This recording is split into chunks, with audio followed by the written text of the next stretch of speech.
Welcome to the office. So we have a case of AC joint dislocation after a fall on the shoulder.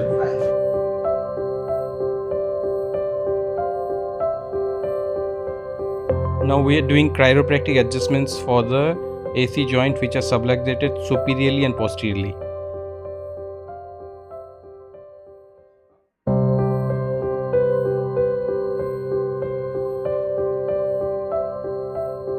Now we are doing taping for the AC joint.